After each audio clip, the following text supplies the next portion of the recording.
specialize in the skeletal system include orthopods, osteopaths, and chiropractors. Orthopedic surgeons specialize in bone surgery. Osteopaths emphasize a naturalistic approach, and chiropractors utilize manipulative techniques to correct disorders. One cannot observe an orthopedic surgery without being impressed by how rough and physical some aspects of it can be. An orthopod surgical pack contains, among other things, saws, drills, hammers, pliers, chisels, reams, and files. Many of the instruments resemble those found in any mechanic's toolbox, but they are manufactured to especially close tolerances and with the highest grades of stainless steel and titanium. To repair a fracture, orthopods put the broken pieces back into reasonably close proximity, known in the business as reducing the fracture, and to the public as setting the break. The broken pieces are then stabilized to keep subsequent motion to a minimum. Stabilization may be accomplished with casts, pins, plates, screws, wires, or a combination thereof.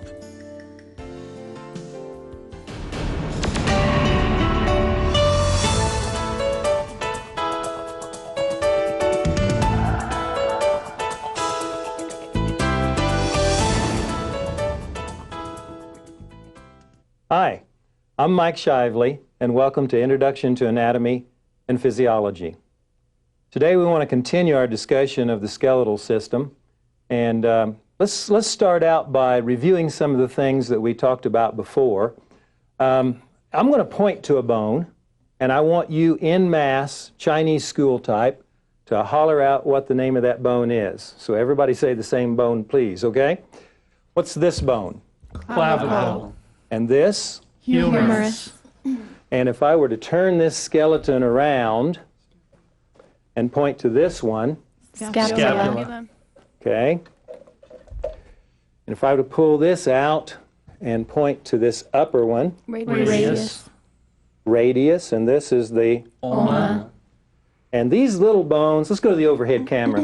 Let's go to the overhead camera for this. These little bones right in here, class, what are these? The metacarpal bone. Carpal bones. Carpal bones, okay? And how many are there? 8. 8. And these 5 bones are, The metacarpals. and how many total? 1, 5. 2, 3, 4, 5, right? They're actually numbered 1 through 5. These, each one is a Phalanx. phalanx. And there are 3 phalanges in most digits, proximal, middle, and a distal phalanx in that middle finger or third digit. Over here in the thumb, however, there are only 2 phalanges, a proximal phalanx and a distal phalanx within the thumb. Does anybody remember what the name of the thumb is in Latin? Pollex. Pollex. Very good. Thanks, Eva. Now, at the base of the thumb, this model doesn't show it, but at the base of the thumb, located in this location right here, are 2 sesamoid bones embedded in some tendons. So if we total up all of the bones in a superior limb, and we said, let's just review what they are one more time. Matter of fact, let's look at a graphic that'll do this for us.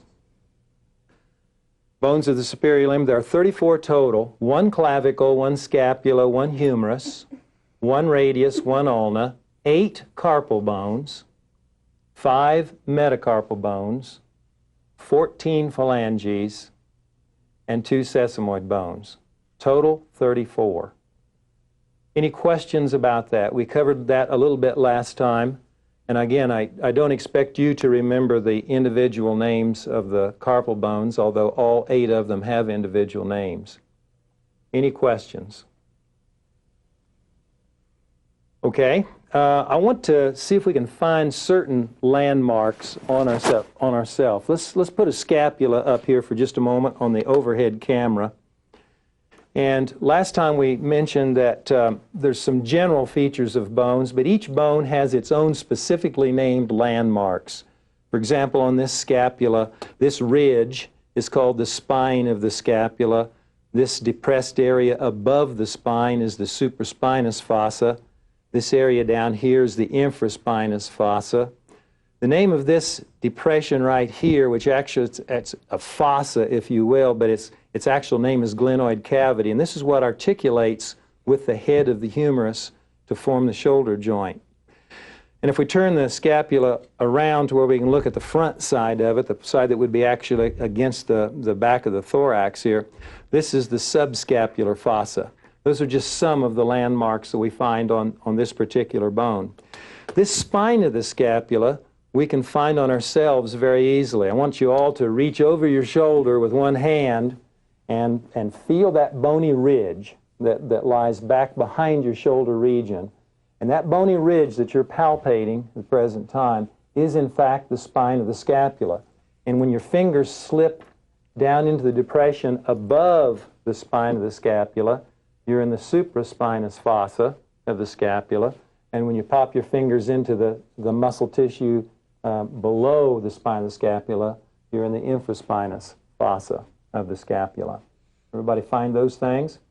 Clavicles you can feel on yourself very easily. Matter of fact, if you know in a low-cut shirt or low-cut dress, you can usually see the clavicle sticking out. What did we say last time the common name on the street for that bone was? Collarbone.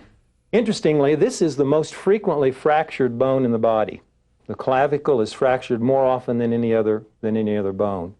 And a lot of that comes from the fact that when we fall, we tend to, protract a superior limb out here to break the fall, and the shock of that being transmitted up the superior limb puts the clavicle in peril, and it quite often breaks in those conditions. Let's find some other bony prominences. I want to put a humerus up here on the overhead camera for just a minute. If we go to the overhead, you can see the proximal end of the humerus up here, the humeral head. This is the top end of the bone. And then this is the distal end of the bone down near the elbow joint down here. And these two bony prominences that I have between thumb and forefinger are the medial and lateral epicondyles of the humerus. I want you to palpate your own elbow joint. Everybody grab your own elbow joint. And you can do it with a forefinger on one side and a thumb on the other. And the very prominent bony prominence that you can feel on the inside or medial side, that's the medial epicondyle of the humerus. And then the bony prominence that you're feeling on the outside is the lateral epicondyle of the humerus. Now, between those two, you can feel a bony prominence that many people call the point of the elbow. And that is actually the tip of the ulna, the proximal extent of the ulna. And it's called by name olecranon of the ulna. Can you all feel that on yourselves? Okay? You can go down the outside, if you assume the normal anatomic position and palpate the outside of your forearm, particularly down near the wrist, when you get fairly close to the wrist. The bone that you can feel in there is the radius, and the inside of the forearm, the bone that you can feel down near the wrist on the inside, is the ulna.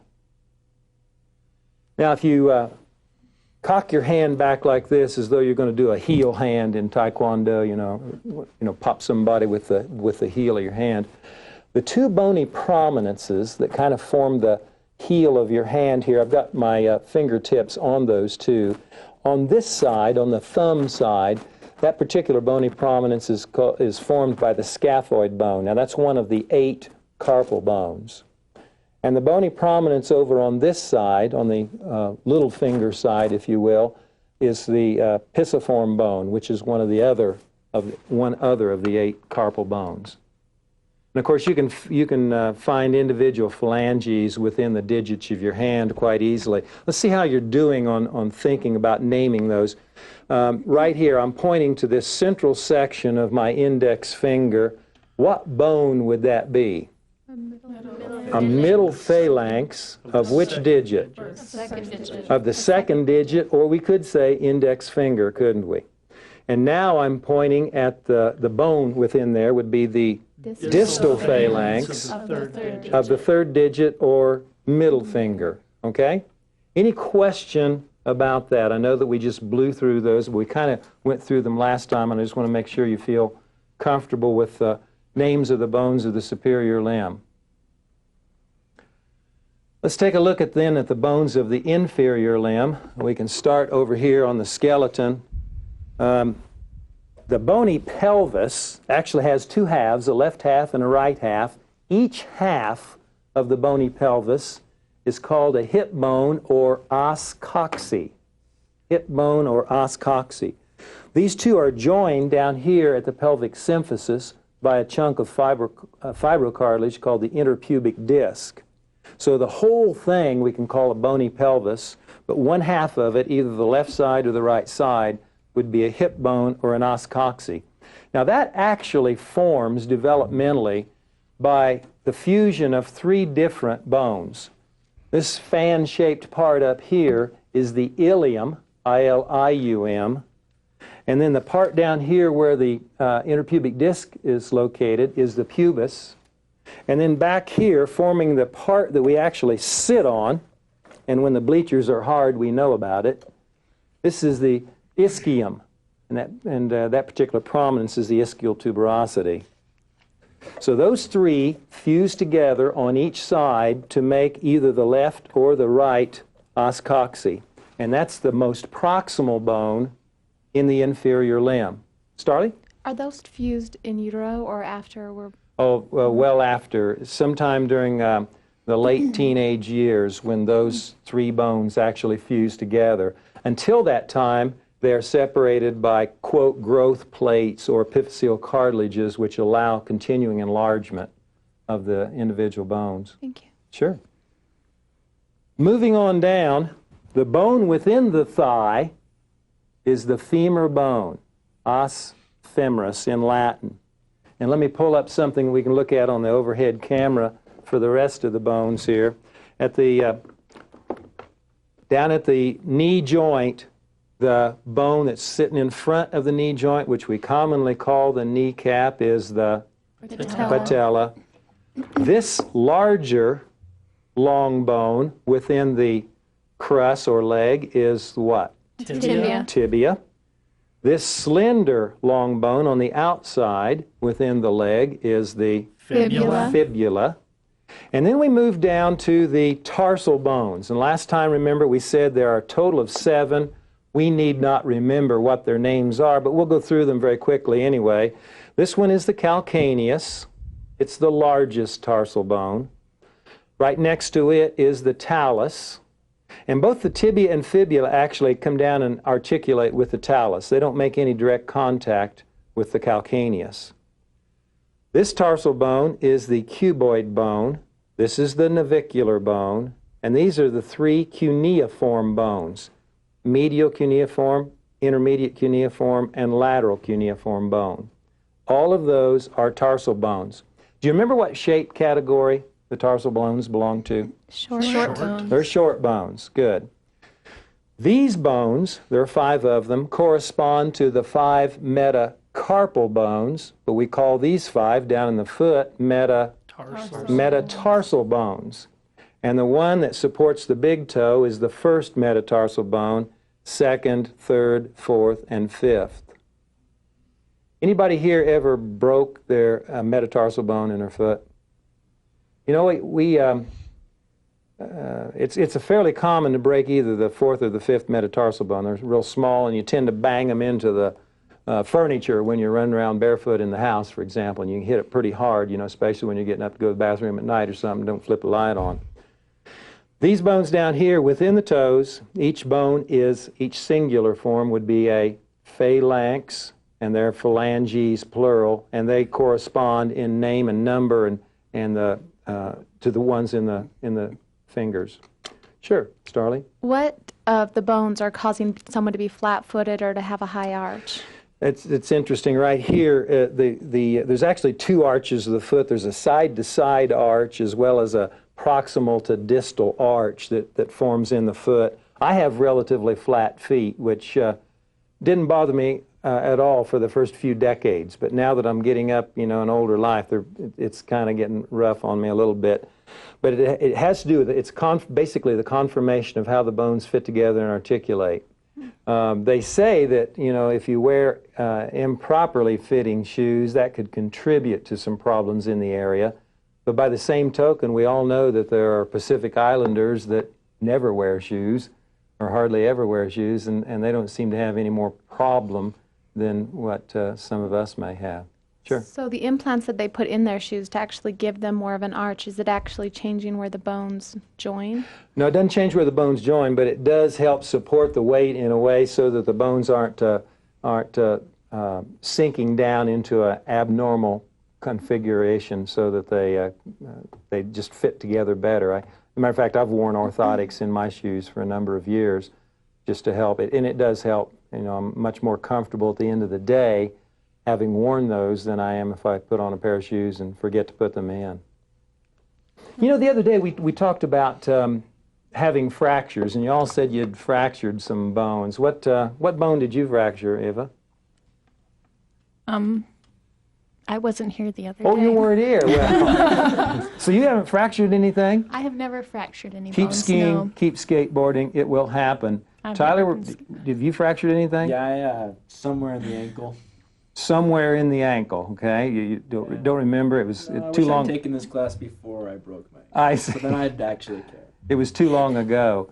Starley, have you fractured anything? Just one of my toes where they couldn't actually do anything. They just Kind of waited out. They just said, hey, tough it out, and it'll Yeah. get better, right, with time. That's kind of what I'm doing with this fractured sesamoid bone here at the base of my thumb. It hurts, you know, but there's really not much they're going to try to do for it. Seth, you said you broke a, what was it, tibia or something? I broke a tibia. I've had a lot of broken bones. I'm pretty careless. Really? Yeah. Is this a lifestyle thing? It's a or- lifestyle thing, yeah. I see. Yeah. Amber, what'd you break? My nose. Your nose. Mm-hmm. Was it a basketball injury by any chance? No, actually, I was about 5 or 6, and I was jumping on the trampoline, and I was jumping with someone else, and they bounced me up, and I went down, and my hands went through the springs, and my nose hit the bar. Wow. I can Broke my nose. almost feel that. Adam, have you broken something? Yeah, I broke the distal end of my fibula. Did they do anything? Did they put a cast on They it? cast me for about Okay. 6 weeks. I had a pretty severe fracture in that area on a racquetball court. I actually rolled my foot off to the side, you know, trying to change directions very quickly, and suffered what they call a trimalleolar fracture of the tibia and fibula, which basically means you break the bottom end of the fibula off, you break the bottom end of the tibia off, and then you break that into 2 pieces. So you end up with 3 different big fragments. There were some crumbs in there too, as I recall. But they used several pieces of wire and some screws to put me back together. And it took the better part of a year before I walked without a limp. As you think about fractures that you've had or those of your acquaintances, you'll realize that depending on what bone is fractured, they may do essentially nothing, as some people have mentioned, for certain things. There may be what's called open reduction, where they go in surgically and separate soft tissues away and put in pins or plates or screws or wires. Maybe situations where they simply put a cast on the thing to hold things in close apposition so they don't move around very much and simply allow the healing process to occur in that manner. And sometimes, for a particular fracture, it's the surgeon's preference of the way he would prefer to treat this, or the way that he's found that these heal best under his care. Yes, Tyler? I was just curious, what bones would have broken? Because my foot was offset. What bones do you predict would have been broken in that accident? Well, it could have been either tibia or fibula. Let's look at this overhead camera for just a minute on this specimen. The distal end of the fibula comes down and overlaps the outside of the talus. And then the distal extremity of the tibia over here is called the medial malleolus. It's over on this side. And so what happens, we've got a bone on each side of the talus coming down. And if we roll our foot significantly either direction, the talus can actually act kind of like a screwdriver blade in between those 2 malleoli, and can pry one direction or the other, and can pop, in fact, either one, or in my case, both of them, off. And so it might have been something like that. My foot, as I recall, was kind of dangling. Yeah. Wow. Sure. Eva? I was wondering, what are the, I guess, physiological characteristics of stress fractures? I've never had like an acute traumatic fracture like breaking, but from running I got stress fractures. I was wondering what exactly happens in those cases. Many runners suffer stress fractures, especially in their feet, and they may have some little periosteal pulls that what do we call that, shin splints when it occurs on the tibia, and they're quite painful as well. When we talk about a stress fracture, we're usually talking about a break in a bone that does not demonstrate very much displacement of the fractured pieces. They're still in proper alignment, but there may be very faint cracked areas in that particular bone. And quite often it's simply they call it stress in runners because it's the pounding, particularly in road runners that don't have really good road shoes on, and continually pounding will slowly but surely. It's just like you can take a big sledgehammer and start beating on a piece of concrete, and eventually you can get some cracks to appear. Even if it's got some rebar within it, some cracks will appear. And those can be quite painful, of course, and can slow you down, and you probably had to cease running for a while or cease the activity for a while. So I want to make sure that everybody understands, because some people think that a broken bone is different than a fractured bone. I'm here to tell you that in the business, those terms mean the same thing. A break in a bone is a fracture, just that fracture is the biomedical term for what a lot of people on the street would just say is a break or a broken bone.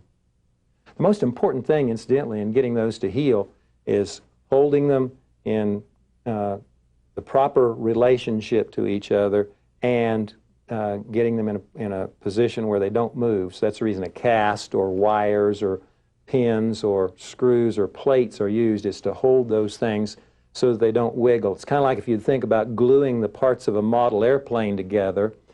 If you walk up every 30 seconds and check to see if the glue's dried by wiggling parts around, it's not going to set very well. It's going to take a long time if it ever does stick in the right way.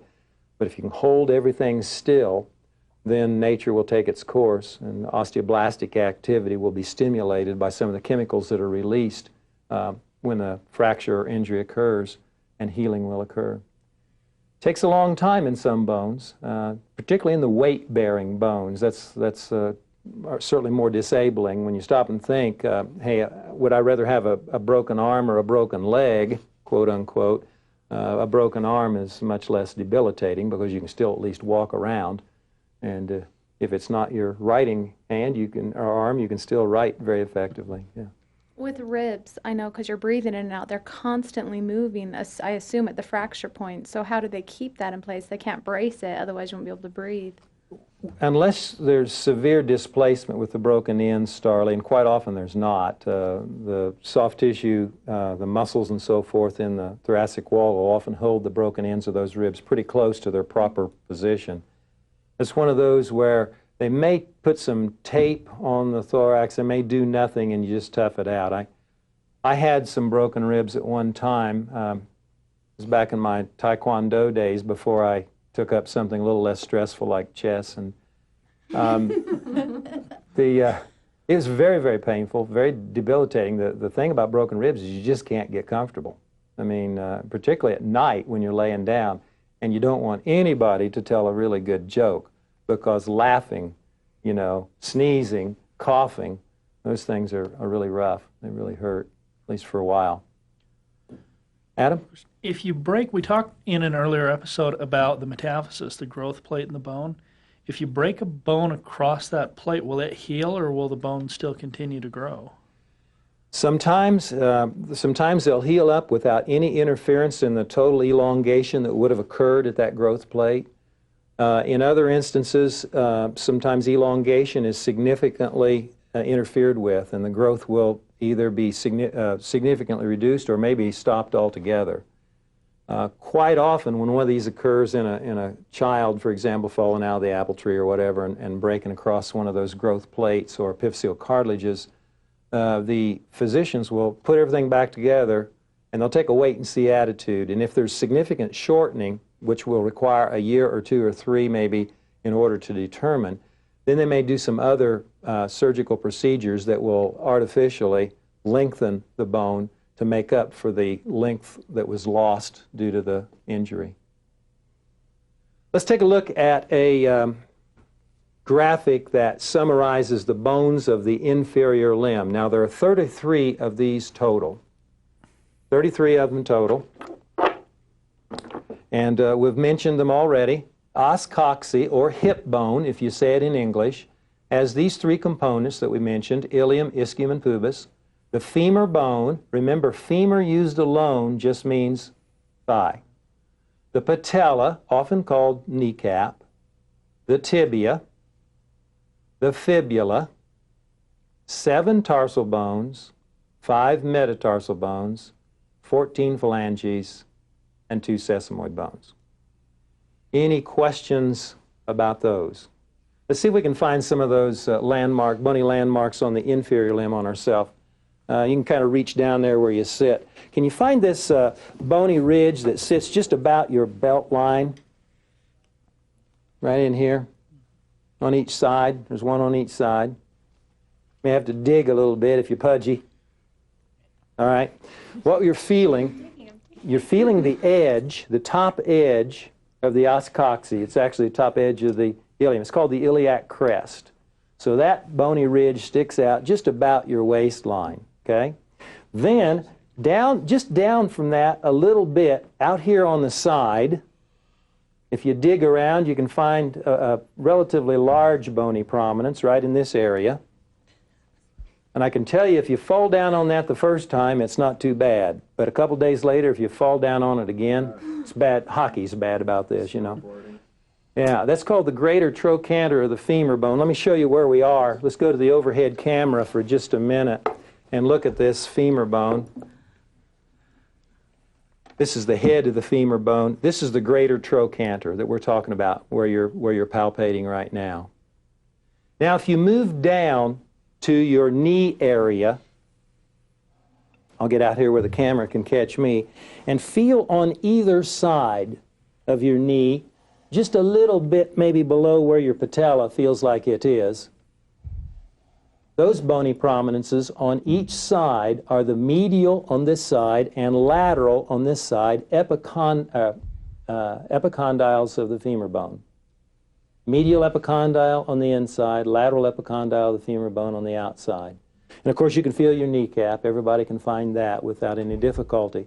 I want you to start on your kneecap though, and I want you to go down and find the bony prominence that's just a little bit below it, 2 or 3 centimeters, 1.5 inches or so, below the kneecap. And that bony prominence is the tibial tuberosity. Tibial tuberosity. Finally, now that you're getting to know yourself a little bit better, I want you to, let me describe this to you and you'll say, oh, yeah, I know about that. When you take your shoes and socks off, you got these 2 big bony lumps down near your ankle, right? There's one on the inside and one on the outside. Now, let's go back to the overhead camera for just a minute and we'll see these one more time. We kind of talked about them a bit just a little bit ago. These 2 bony lumps are these 2 bony prominences right here. This one on the inside is the medial malleolus of the tibia, and that distal extremity of the fibula is called the lateral malleolus of the fibula. Okay? So those are some of the kinds of specific landmarks that you can find on yourself quite easily without really hurting yourself all that bad. Any questions about that?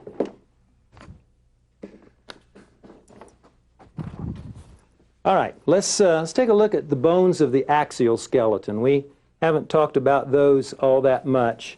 I've got sitting up here on the corner of the podium, I've got a skull that has been painted to show where some of these bones come together. There's actually a whole bunch of bones. Some of them are relatively large and some are relatively small, and we're not going to necessarily try to name them all.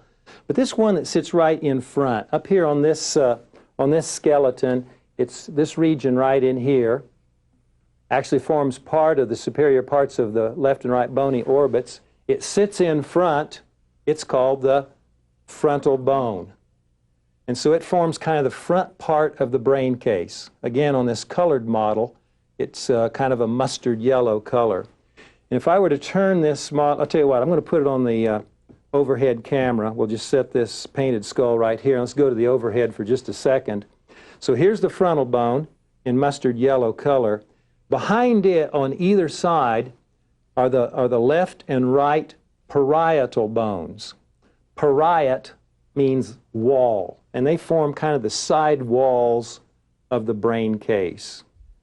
So frontal bone in front, left and right parietal bones. Now, if I roll this skull up, and we can see this large opening down below called the foramen magnum, where the spinal cord comes through, goes through there and joins the brain. This kind of a orange-colored bone all the way around that foramen magnum is called the occipital bone.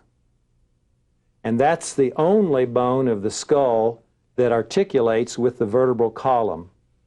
And you can actually see the little facets here and here called the occipital condyles, where the atlas, which is the first cervical vertebra, makes contact with the occipital bone.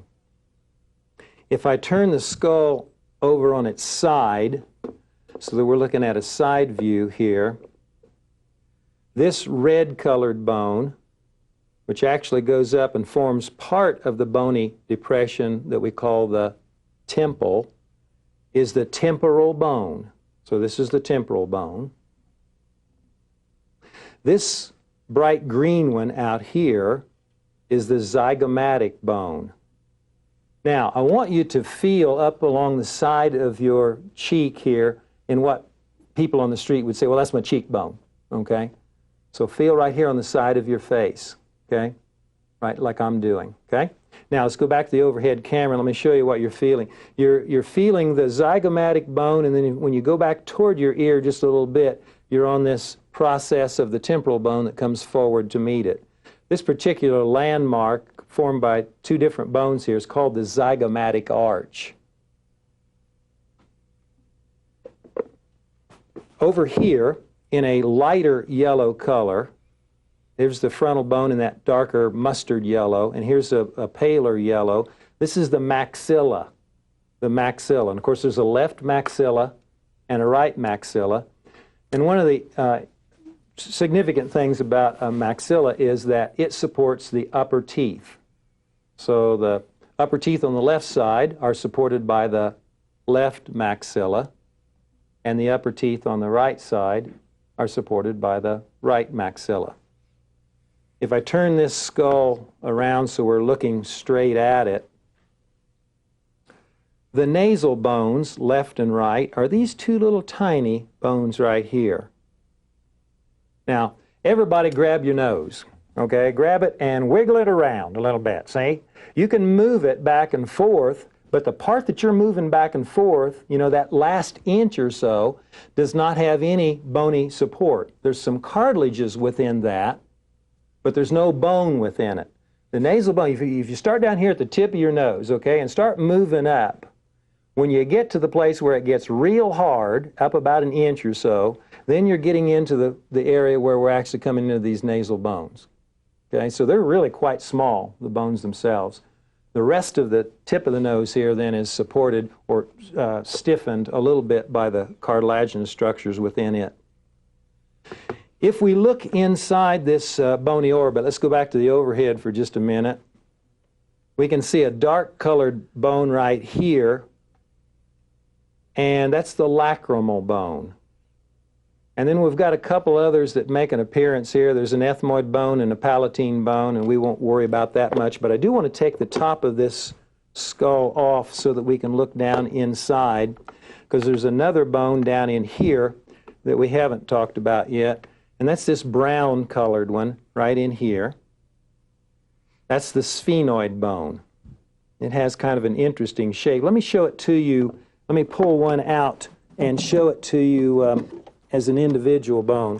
We'll put it on the overhead right here. And so if we get it oriented in the same way that we've got it here in the skull, you can see that brown colored bone in the skull and this white one that I have in my hand are in fact the same bone. Some of these bones are a little bit hard to recognize when you get them away from the skull. Let me show you a couple others. Now this one should be no problem because it's got that great big hole in it. What do you think this bone is? This is the occipital bone. Got that big foramen magnum, right? And so the spinal cord comes down through that. So that corresponds, of course, to this orange bone that we talked about right here. You can see the occipital bone. And then let me get another one or two just to show you that these look a little different when you see them out by themselves. Any guesses on this fella? Eva? Parietal bone? This is a parietal bone. I want to show you something that's kind of interesting. Look at the edges of this parietal bone. See the jigsaw effect, the kind of toothed appearance to the edge here? Some of the sutures of the skull have this jigsawed appearance where the bones really almost fit together, even without any connective tissue proper to glue the bones together. They would stay together because they're so tightly fitted, like the pieces of a jigsaw puzzle. Now this should be no challenge. What's that one? Maxilla. Maxilla. Now we call this the parietal bone. We call this the maxilla in reference to something that was asked another session a time or two ago. Remember that some bones have a last name bone and some don't.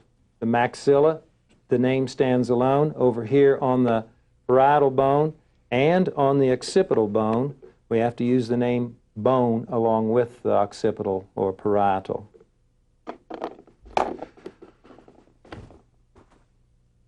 Now here's one that we haven't talked about yet, pretty good sized. I bet you can figure out what that is looking down on it. Mandible. I'll show it to you from side view as well. This is a mandible.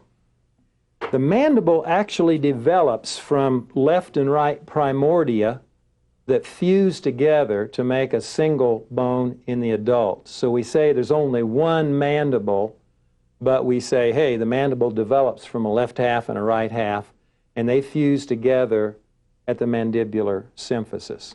Starley?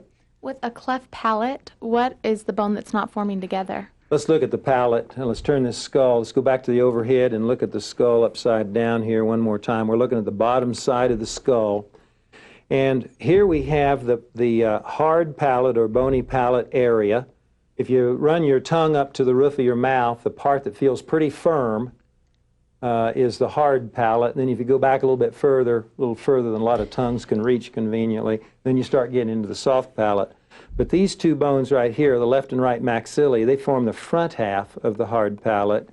And then these two bones right here, which are kind of a pale bluish gray, are the left and right palatine bones, which form the posterior part of the hard palate. A cleft palate is when the left and right primordia here fail to come together properly. It can actually come on out to where we have a cleft lip as well. And there are surgical procedures that cosmetic surgeons can perform to correct those kinds of facial deficits, certainly. So we haven't necessarily covered all the bones of the skull, but we've covered most of them. Now, the skull itself does not include the auditory ossicles. These are the three little bones within each middle ear. They're, for some reason, they're bones of the head, but they're not considered to be part of the skull, per se. And the other bone of the head that is not considered to be part of the skull is, again, look at the skeleton over here on the side, is this hyoid bone that we talked about being the only bone that is completely suspended in soft tissue. In other words, it does not make contact with any other bone of the skeleton.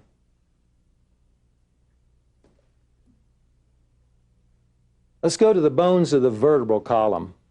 Again, all of these put together, all these individual vertebrae considered at one time, we call that the vertebral column. And there are actually 5 different regions within it. The bones of the neck within the vertebral column are called cervical vertebrae, and there are 7 of those. The bones below those that have ribs associated with them, and it's a little bit difficult to see them because the rib cage itself kind of in the way here, but those are called thoracic vertebrae. Below the thoracic, and there's 12 of those, below the thoracic vertebrae there are 5 lumbar vertebrae. And then we get down to the sacral area. Let's go to the overhead camera for a moment and take a look at a bony sacrum here, there are actually developmentally 5 individual vertebrae that fuse together to form what we call the bony sacrum. Now this little piece down here is 4 individual vertebrae that have fused together to form the tailbone or coccyx. So there's actually, developmentally, there's a total of 9 individual vertebral units that we see here, and 5 of them fuse together to form the sacrum, bony sacrum. 4 of them fuse together to form the coccyx, os coccyx, or tailbone. And sometimes, as they're molded in this piece of plastic to show, the tailbone will actually fuse on to the end of the sacrum, so we end up with sometimes a solid unit all the way down. Has anybody here ever broken their tailbone? Well, I have. You know, I guess I'm leading a Seth-type life here. You know, I've had several fractures in my life, and it's just not a whole lot of fun because there again, standing's okay, but sitting's just kind of out of the question. You know, it's just not very easy to get comfortable. And there's just not a whole lot they're going to do for it. You're just going to tough it out until it does heal up. So it's pretty doggone uncomfortable. Now, let's go back and now we've got these 5 regions again: cervical vertebrae, thoracic vertebrae, lumbar vertebrae, sacral vertebrae, all fusing together to form a sacrum, and coccygeal vertebrae fusing together to form os coccyx. Yeah, I was just wondering, with the hyoid bone, you said that it's not attached to any other bones. I was wondering what the purpose is. Does it have to do with the esophagus? You know, that's intriguing. There's a lot of animals that have kind of interesting variations on the hyoid bone. It's in some birds and lizards, for example, the hyoid bone is extremely well developed. It actually forms kind of a support for the tongue, and several muscles that move the tongue are attached to it. Several of the muscles that are involved in the swallowing process are attached to it as well. So there's actually quite a few muscles that attach to that bone, and it's involved in the manipulations or movements of the larynx and the whole cervical region here that happen when we swallow something or when we move our tongue in various ways. So, I want to show you some peculiar cervical vertebrae, and then show you this vertebra right here that I'm going to put on the overhead camera is the first cervical vertebra. Does anybody remember the name of the first cervical vertebra? Adam? The atlas? The atlas. This is called the atlas, and it's a little bit unusual. I want to show you the second one. Put it just below it. Second cervical vertebra happens to be called the axis. I'm going to show it. I'm going to tip it up here so that you can see this bony prominence that sticks off the top side of it there a bit. And then I want to put on a typical cervical vertebra. So this is number 1, this is number 2. I don't know what number this is, and it doesn't matter, but it's somewhere further than second down the line. It's probably about the 5th or 6th cervical vertebra. Now, one thing that all cervical vertebrae have in them is they have these holes on each side. These are called transverse foramina, and those serve as neurovascular passageways. But you'll notice this typical cervical vertebra that I'm holding over here has a well-developed spinous process. The atlas over here doesn't even have a spinous process, does it? And this vertebra has a well-developed body, which is the anterior aspect. The atlas doesn't have a body either. Developmental anatomists have shown that this bony prominence, which sticks out on the top side of the second cervical vertebra, is probably developmental representation of the body of this vertebra. So this particular, during development, this piece of bone, which, quote, should have fused to the first cervical vertebra, fused onto the second. This is called the dens of the axis. So these are cervical vertebrae. You'll notice they're relatively small. As we move down the vertebral column, the vertebrae will get progressively larger, simply because there's more body weight to be supported the further down the vertebral column that you go. When you're up here in the neck region for the cervical vertebrae, the only weight they have to support is that of the head itself. But when we get down in the lumbar region, then there's considerably more weight, and you'll notice that the bodies of the vertebrae considerably more massive down here than they are up here. Can you see that from where you sit? Yes. Let me show you, I've got a great big vertebra here. It happens to come from an ox, and I want to put it on the overhead camera a bit, just so we can see the parts. You know, I mentioned some parts of a vertebra. This part down here, which is on the anterior aspect, is the body, and this is the vertebral foramen. What passes through there in life? Spinal cord. The spinal cord passes right through that, doesn't it? And this process here, which sticks out the back on the posterior aspect, is the spinous process. These processes that kind of stick out to the side are transverse processes.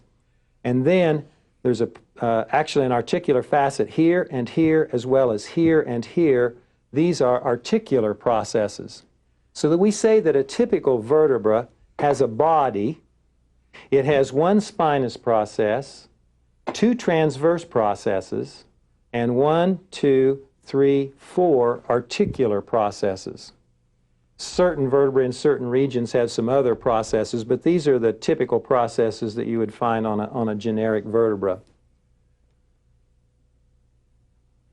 Since this happens to be a thoracic vertebra, if we turn it up to the side, you can actually see some facets here and here where heads of ribs come in life. And there's actually an articular facet right up here that articulates with another part of a rib called a tubercle of a rib.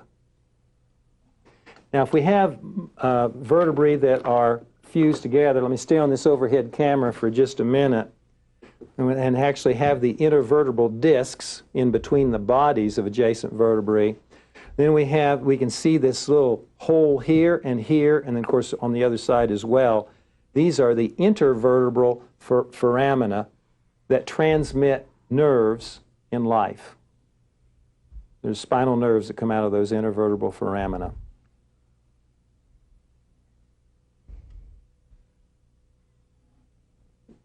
Let's take a look now at the rib cage for just a minute, and then we'll take a look, in a moment, we'll take a look at some graphics which summarize the bones that we've been talking about.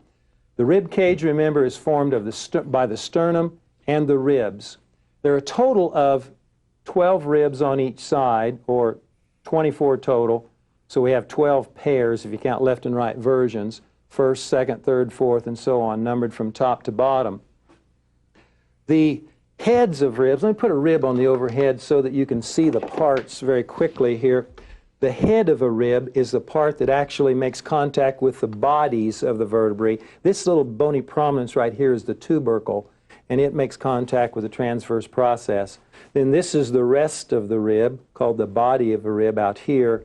And then finally, sticking onto this end of the body in life, there's a piece of hyaline cartilage called the costal cartilage. And if we go back to this skeleton now, over here you can see these costal cartilages which come off the ends of the bony part of a rib and sweep up to the sternum. The costal cartilages of the first 7 ribs on each side make direct contact with the sternum, and so these first 7 ribs are called true ribs. The costal cartilages of the last 5 on each side do not make direct contact at all. They sweep up toward the sternum, but they tend to blend into the costal cartilages of ribs that are associated with ribs above them. And finally, the last 2 ribs that are also, and these ribs down here, these 5 are called false ribs. The last 2 of the false ribs are sometimes called floating ribs because their costal cartilages are just really short nubbins that don't even attempt to make any contact with the sternum at all. So again, 7 true ribs on each side, 5 false ribs on each side, and then as a subset, the last 2 ribs are also called floating ribs. The sternum itself is formed of 3 bony segments, a manubrium, a body, and a xiphoid process. So that kind of very quickly goes through the bones of the axial part of the body. Let's go back and look at a graphic now that'll summarize bones of the head. We'll just backtrack a little bit. The bones that form the brain case are sometimes called cranial bones. There's 1 frontal bone, left and right parietal bones, 1 occipital bone, 2 temporal bones, a sphenoid bone, and there was an ethmoid. I may not have pointed that out. but there is an ethmoid bone in there for a total of 8. Now, if we go to the next graphic, we'll see the bones of the head that we call facial bones. Zygomatic bone we saw, maxilla. We looked at the palatine. There's left and right versions of all of these except for 2, as you see over there. Vomer, there's only 1 vomer, and there's only 1 mandible. Now, the inferior nasal concha we didn't look at, and it's a bone that's found within the nasal cavity region. It's just a very small ridge of bone that sticks out and helps form the scrolls that are soft tissue covered that that air, inspired air, must tumble over as a part of the warming process during inspiration. And then we didn't look at the auditory ossicles. Let's go to the next graphic and see the summary that'll show us the auditory ossicles here. We will see these actually when we get to the ear, but there's a left and right malleus, a left and right incus, and a left and right stapes, for a total of 6 of those, and then we have looked at the hyoid bone. Let's take a look at a next graphic. Will show us parts of a typical vertebra. We looked at these, the body. The part that comes up around the spinal cord is the vertebral arch. There's 1 spinous process, 2 transverse processes, and 4 articular processes on a typical vertebra. Amber? When people say that they've broken their back, what kinds of things could have happened? There's a fracture of 1 or more vertebrae. When you say they broke their back or they broke their neck, and it's not specific when you say that. You don't know how many vertebrae were involved, but there's an actual fracture. Okay. Those are quite serious often because the spinal cord, which is very delicate soft tissue structure, goes right up through that vertebral canal formed by those vertebral foramina. And if you have an impact hard enough to break some of the vertebrae, quite often there'll be some side-to-side or front-to-back motion, which may, in fact, sever or severely damage, at any rate, the spinal cord, which is passing right up through them. Well, my dad broke his back, and I don't know exactly what happened to his vertebra, but they had to actually get a whole different bone and fuse it in there. Yeah, that's, matter of fact, surgeons do that quite often. My wife has had her neck, the cervical part of her vertebral column operated on, and they actually put some stainless steel, what's called cages in there that bone grew into, you know. These weren't fractures, these were instabilities because of some degeneration in some of the intervertebral discs. And then she also had the lumbar region, way down the bottom, operated on a few years ago. She was suffering some severe pain related to nerves being pinched as they came through those intervertebral foramina. So the surgeon will go in and stabilize and actually fuse some of her vertebrae together so there couldn't be any motion, and so the nerve couldn't be irritated in that manner. All right, let's take a look at a graphic that will summarize bones of the vertebral column that we've talked about. Cervical vertebrae, there's a total of 7 of them. They're numbered from top to bottom, 1 to 7. But the first one is also called the atlas, and the second is also called the axis. Thoracic vertebrae, there's 12 of them total. They're numbered 1 to 12. They do get progressively larger, and they are the only vertebrae that articulate with ribs. In the next graphic, we can see that there are a total of 5 lumbar vertebrae. They're numbered 1 through 5 from top to bottom. They have very large bodies. They're carrying a lot of weight. They have very well-developed transverse processes. The sacral vertebrae, developmentally, there are 5 of them. They're numbered 1 through 5. They do fuse together, normally, to form just a single bony sacrum. So we end up with just 1 bone. So when we're counting the total number of bones in the skeleton, we only count 1 for the bony sacrum.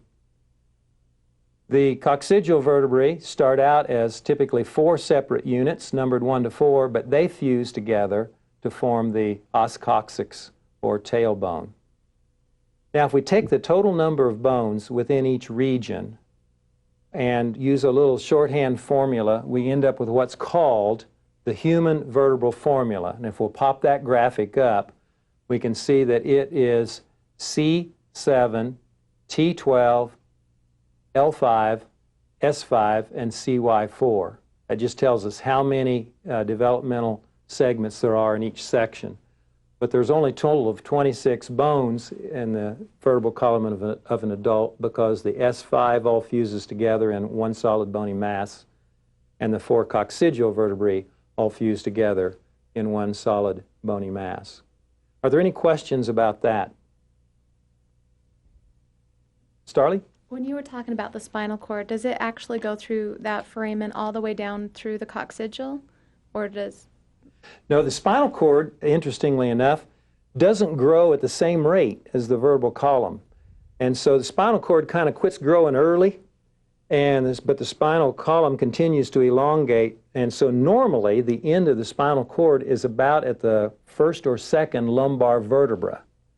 Now, the spinal nerves that come off the spinal cord continue on down and exit the vertebral canal at the appropriate intervertebral foramina. So you really can't, if you're penetrating the vertebral canal, say at L4, you can't find the spinal cord in there, but you do find a mass of nerves that anatomists call the cauda equina, which are continuing on down to make their appropriate exits and innervate the things that they need to innervate. Let's look one more time at the overhead camera. I just want to talk about one other thing very briefly, and that's these intervertebral discs made out of fibrocartilage. They are glued very firmly to the bodies of the vertebrae above and the vertebra below. And you may have heard somebody use the term slipped disc. And in reality, these don't slip out, but they have a gelatinous core which may bulge out and may put pressure on a spinal nerve emerging from this intervertebral foramen. So discs don't really slip, but they can be injured and they can bulge out. And we'll talk more about that at some future session coming up. Any other questions? Seth? Yeah, in young kids, sometimes you'll feel a soft spot on the top of their head. Is that because their bones just haven't grown together yet there? Or? That's exactly right. The soft spots that are talked about in an infant's skull are actually unmineralized areas between adjacent skull bones. There's actually a total of 4 of them that are recognized. And so when you're handling a newborn, you know, you can feel those, but you're certainly not supposed to stick your finger in very hard.